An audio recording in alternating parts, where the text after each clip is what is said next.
You already know who this is. Your favorite host, Ayesha Lewis Redway. And once again, we are out in the beautiful LA for Grammy Weekend. And when I come out here, I have to, sit with some of the top of the top, the creme of the creme. Okay. All right. So I have the beautiful, no other, the most sensational Miss Brandy Haze. I don't remind if you're giving signs. Speak up, I won't notice. Say some. Make it loud, make it loud, make it loud. Say some. Don't you hesitate. How are you? I am well. How are you? I am doing good. Blessed, highly favored, Yes. Lord. I'm just so excited because I know, I my team, we reached out and was just like, I have to get her. And I was a little discouraged. I was like, I didn't get to hear. And it was just something that told me, check my DM. Yeah, I saw it super late. I've been so busy this week, and then I saw it and I was like, oh, yesterday. Let me DM her back. And so I was super excited. I was like, yeah, we're going to make this work. Yes. We're going to do this. So I am so happy to have you here, sitting here just talking on the platform with us. And I'm excited about this conversation. Yes, me too. I'm so happy you to look be great. here. Thank you. So do you. Thank you. Let's get into this because I want to talk about your early beginnings and, a lot of influences. Kind of talk about how you kind of got into music and your approach to it, because I think everybody has a different story to tell. So let's what you got. Yeah, so I've always been doing music since I was a little girl. Like I'm on videotape, like I'm gonna be a singer, like that's what I'm gonna do. But I guess my parents were very much like, go to school, get an education. They're like, that's cute, what are you gonna really do? Like, so I really think that music was something that you could just like do. I thought like you had to already have this status, but it wasn't until my very first job. I got a job in Jersey and I went to my first studio session and I was like, oh, like you could just book this, like I could just come and I could just record something. And like from there it was magic. I put it on SoundCloud and the rest is history. Oh, amazing. And I know the one thing about R&B, you have like a whole blend. Yeah. You got the trap, you have house, you have dance, and all sorts of stuff. I want to talk about how you were able to develop such a dynamic sound, uniqueness to it as well, with the genre blending. I think that being from the suburbs, like kind of, I've always listened to different genres, whether it was me listening to Christina Aguilera or Paramore or Whitney Houston. Like I was in a pot of it all, so I think that definitely helped me. And I just have a certain ear for things. I know what I like, and when I see something, I'm like, oh yeah, that's the production that I need, and it just ended up being something totally unique and different than anybody's ever done before, and that's kind of where I started. And let's go into like the first song that you wrote. Yeah. And that, because we going to talk about your credits in a minute. We're going to get there, okay? But talk about that first song, if you remember the first song you wrote, and how does it compare to where you're at now creatively? I would say, so the first song I really wrote was it was actually like a medley mashup of like Party Next Door and Drake songs. That was like the first thing of me kind of trying to like put things together, rework it. And then I just wrote like a couple songs on SoundCloud. And compared to where I'm at now, I mean, I still think I'll still go back and listen to those songs. I still think they were pretty good. But it's just a world of a difference, like knowing like what to do, where a hook goes, where a pre-hook goes. It's like there's definitely rules to it, but it's also fun to be new and have that freedom of like not worrying about anything, not worrying about rules, not worried about anything at all. Oh my goodness. And let's get into, because your debut project, Roses, you gained so much traction on SoundCloud, because SoundCloud, everybody it was up. It was kicking off. Okay. And entering different playlists, and you also became the artist to watch.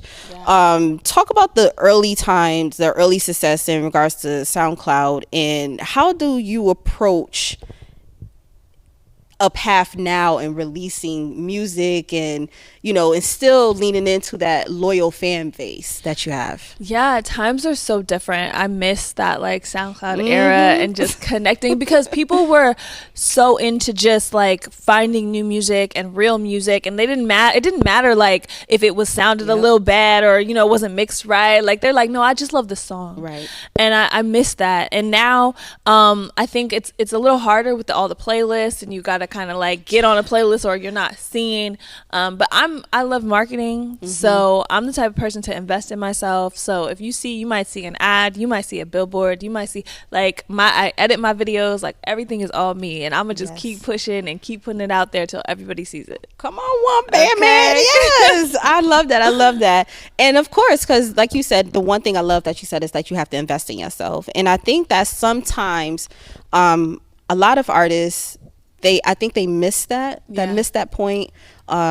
They feel like, well, no, I'm good, you should invest in me, and which that can happen. There's no doubt in that. Of course, I think that sometimes if someone don't believe, you should be believing, and you should be pushing. Like you said, you doing your own edit of your videos, like because these editors can be a little expensive. Right. You understand? Okay. And being independent ain't easy at all. And then also, you talked about like being on these different playlists and things. I want to kind of talk about the features, the publications as well, because you have done. Let me give you. Hold on, let me see. We did Teen Vogue, yes. Essence, yes. Uproar. You also been featured on Vivo, yes. Apple Music, yes. Spotify. Talk about some of these features or publications that kind of resonated with you. Like, what was one of like your learning factors? Yeah, I definitely first have to shout out my friend, my PR, David Dwayne. We've been grinding in the mud since 2019, and like, PR is very difficult. It's something you have to keep doing. But I'm excited whenever I get anything. Like, I still try to keep the same energy, whether it's really small or whether it's really big. It's all important to me. So I definitely remember my first like heavy hitter was Teen Vogue, and I was just like, I freaked out. I was like, oh my God, teenvogue.com supposed to be like, and then Up Rocks and Ones to Watch, like that was definitely a dream come true. But I think people sometimes depend on that or think that that's like everything, and it's just one way to get your name out there. But is you still got to be on the ground. You still got to be pushing your stuff. You can't depend on one blog post and it's going to change your life. That's it. Like it's not going to change your life. Like you got to still do the work. And I just try to constantly do the work. Love it. And I love the work ethic and what you're doing. Because it's like, even when I look at the social media, it's just like, oh, you are on it. You on it. And that is what's needed. And like you said, you just can't be it. You've been blessed to be able to have these features, but it just don't stop there, right? Yeah. What has you feel like is the one thing, like with all of the features, with all the even the music, and we're gonna get into the music. That's not, trust me, y'all. That you feel like that sits with you, that helps you resonate with your audience. I think I like to tell my stories, and which are the stories of many of us, whether it's male or females. I love to tell my stories through my music, and I think that helps it resonate with my audience, who are just people out here just like me, trying to find themselves in the world, trying to deal with stresses and anxieties, trying to deal with new loves and a solid foundation and money. And I feel like I kind of talk about it all within my music, and that's also why it's kind of like a melting pot of genres too. And speaking of like with the music and when you're writing, we literally think about being open and vulnerable in our music. What gets you to that point to say, you know what, I can really put this on, pen to paper and really get to this place, whether if you boohoo crying over the paper or not.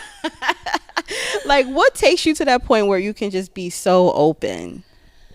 I think like it was never super hard at first because I'm a very confident person. Like I'm a very like self-worth is super high. I'm like, we all need to, have like think that we're on the same level and feel like just happy and encouraging, and we need to be like, loving ourselves.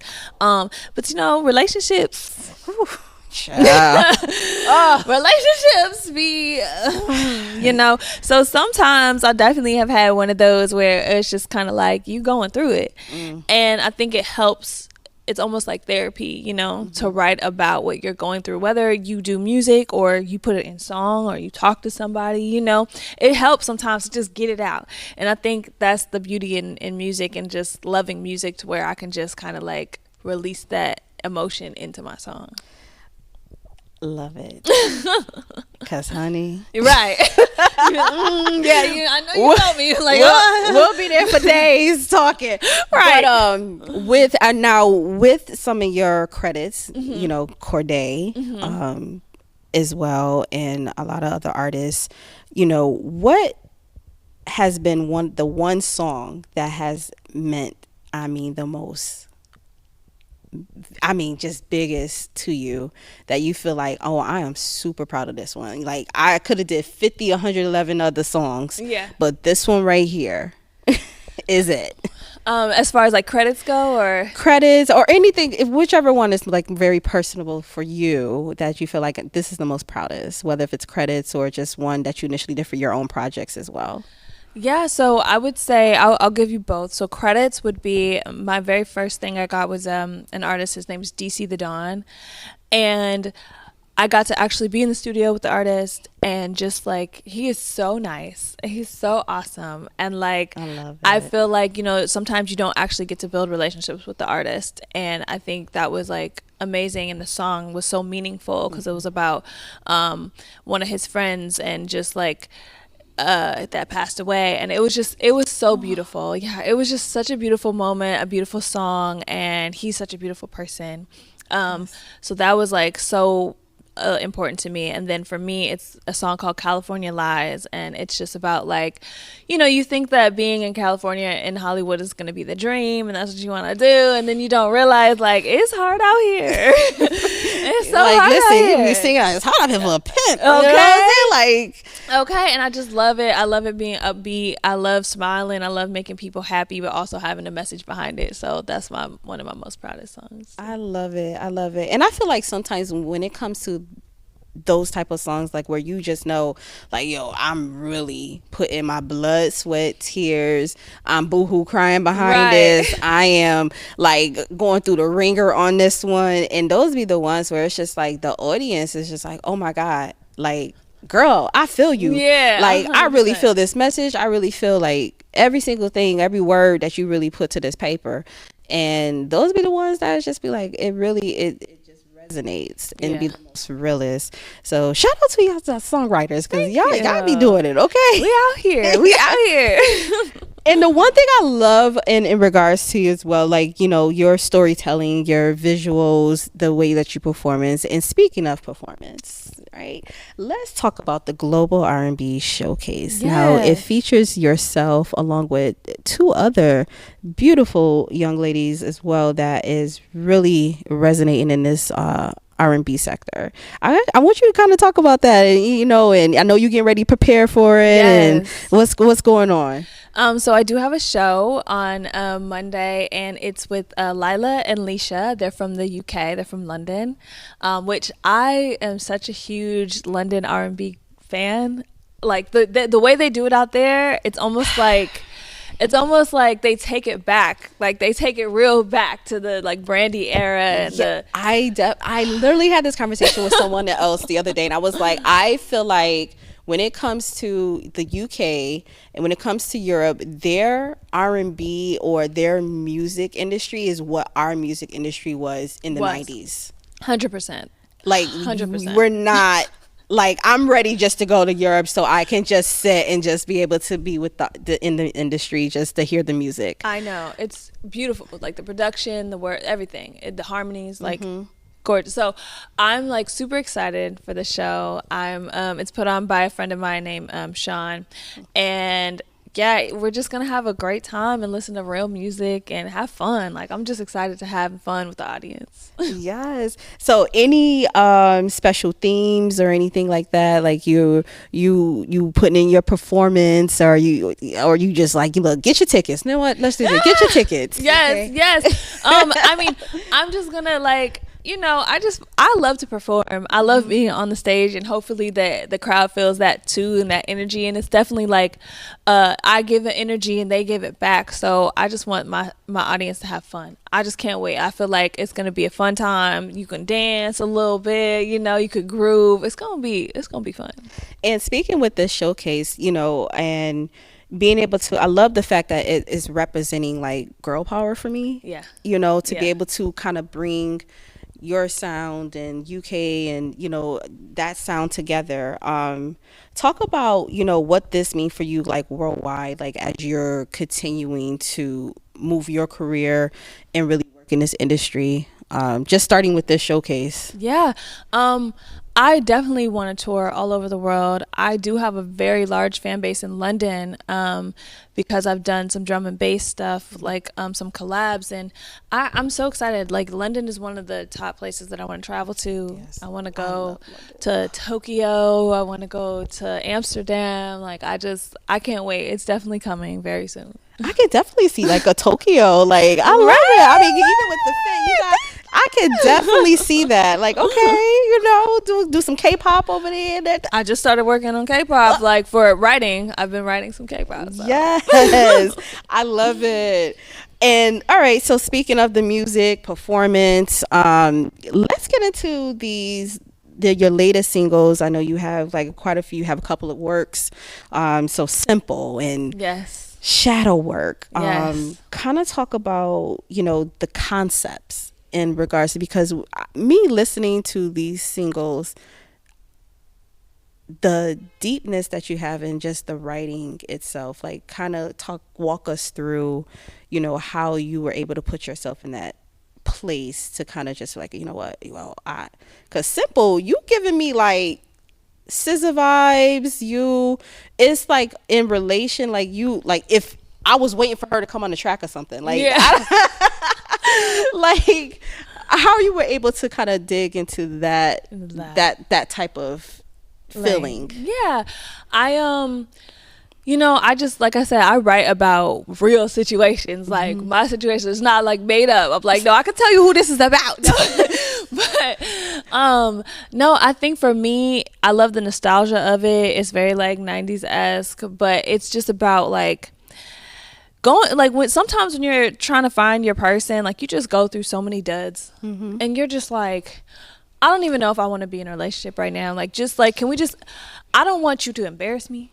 I don't want I don't want the drama. Just like, let's just make this really easy and simple. Right. And we're not nothing right now until we figure it out. Because let me just sit with me for a second. Yeah, like sometimes you just gotta sit with you and you just gotta be like, it's gonna be about me right now. So let's just not call this anything, because I'm not gonna be embarrassed. Right. Okay. And the one thing about it as well, it gives, like you said, it gave like that early R&B. And when we think about now R&B or just trends, what's your thought or your take in regards to it? Because I think that sometimes, and this is just my opinion, just I feel like we miss the authentic sound of true artistry and creatives, right? Yeah. Because we're such on this train of what's happening right now, or what's sounding right now, what's in at this present time, and I think I'm like, y'all don't understand, like they just had a whole issue of talking about Kalani and Ari Lennox and, you know, her and, you know, all these other R&B ladies. And it's just like, what are we doing? So what's your thought process? And I ask this because it's just like, you know, I get it. You know, sometimes you got to ride the train, right? Yeah. But then sometimes it's like, I think what I love the most is like when an artist can really say, nah, I'm not going to do that. I'm just going to stay true to me. They'll get it. They'll understand it. Yeah, I think that, you know, trends do help with visibility sometimes. I think that's why people try to get on them. But I think I'm always kind of cautious because I'm scared of getting trapped in a trend. You know, you have those people and just being known for you have that those very people moment. Especially like I think maybe more so with rappers like who maybe got into the drill scene or something and then now they're a drill rapper and they're like, but that's not even what I do. So it's like, well then why'd you do that in the first place? You know. So it's kind of hard. I think for me, I do what I like, I do what I love, and I do what I see myself doing in the future. So if that trend resonates with me, then maybe I'll do it. But if not, then I'm like, no, I'm gonna stay away from it because I don't want to be known for something I don't do. So. I know that's right. And kind of talk about in the sense of like, what is like some of the most crazy, because you have a lot of energy and you perform and you're literally like confident and it's such a beautiful thing. Thank you. And with your music, obviously you have these pure and this, you know, very deep and lyrical sound. You know, what is like the craziest or funniest feedback you could have received when it comes to your music or just for yourself? Yeah. Man, I'm trying to think. Feedback. I mean, I get a lot of people that say my songs give them good vibes, good energy, and I love that. And I think like the funniest story that I'll tell on stage is when I perform a song called Unfortunate, and I'll just ask the audience like, you know, have you ever dated somebody and at the end of it you're just like, wow, I gained absolutely nothing from them. Absolutely nothing. And so I wrote a song and it was called Unfortunate. Like, it's been unfortunate to know you. I didn't gain anything from this. Boy, you was giving therapy treatments. Like, Right. Right. I came here to listen to music. She got me out here thinking. Okay. Hold on. And then it becomes your favorite song because Right. you're like, I was just in that. and obviously, like, this weekend is Grammy weekend. Yes. I know you're preparing and doing everything like that. If you had to put together your own Grammy performance on stage, who are you bringing on stage with you? If I had freedom to bring anybody in the world, like, I'm bringing Doja Cat, I'm bringing SZA. Okay. I'm such like a Doja Cat fan, a SZA fan. They're gonna give you performance, like they're gonna give energy. Life. Yes, live. Doechii, great performer. Yeah, and I'm trying to think of guys. I mean, guys is kind of not doing it like the girls these days. Okay, you know. So guys, you gotta step your game. Yeah, you gotta step it up. I love it. I definitely a performance I will watch. Yes. Okay, I will be there. And first of all, well, thank you so much. I know this was like so last minute, but you really, you know, just to grace us with your presence and be able to have this conversation. And being a rising star, right? When it comes to this industry, you know, we go through so many different changes and different things and sounds and whirlwinds about what's happening. What words of encouragement that you will offer to your younger self when you initially started this? I think what I would offer to my younger self would be to not worry about the place or the space you're in at that current moment, but just keep going and just keep putting things out. You never know what song is going to resonate with people. I've had so many songs where I'm like, this is it. This is the single. This is the one. And it's like a totally different song that goes crazy. And I'm like, wow, I could have never thought. So I would just, you know, keep going, like keep putting things out. Don't hold on to all your music, let the world have it. Listen, if you got 150 in this storage, go Okay. ahead, let it 150, out. let them out. Let them out. And last but not least, what is one of your goals or expectations? Because we came into 2025. I feel like 2025 came in a little swinging a little bit. It did. I'm like, maybe it's just not me. It's like January 57th. Like it's crazy. I feel like, yeah. And I tell people all the time, I was like, I feel like literally 2025 came in and just wanted to mollywop me. And, I don't know. I'm trying to fight back. Exactly. And as we enter into this year and as we go out, like, what is some of your expectations or goals that you're setting for yourself? Because clearly, I mean, you have the bar high. I feel like the bar is definitely hiding. You're doing amazing work. I think for this year, I'm so excited to share new music. I just am excited to do things at an even higher level. I have some people kind of behind me now, and I'm hoping to just kind of get in a different on a different level and then just keep going. And if you can describe your creativity and your artistry in literally one word, just to sum you up, what would that be?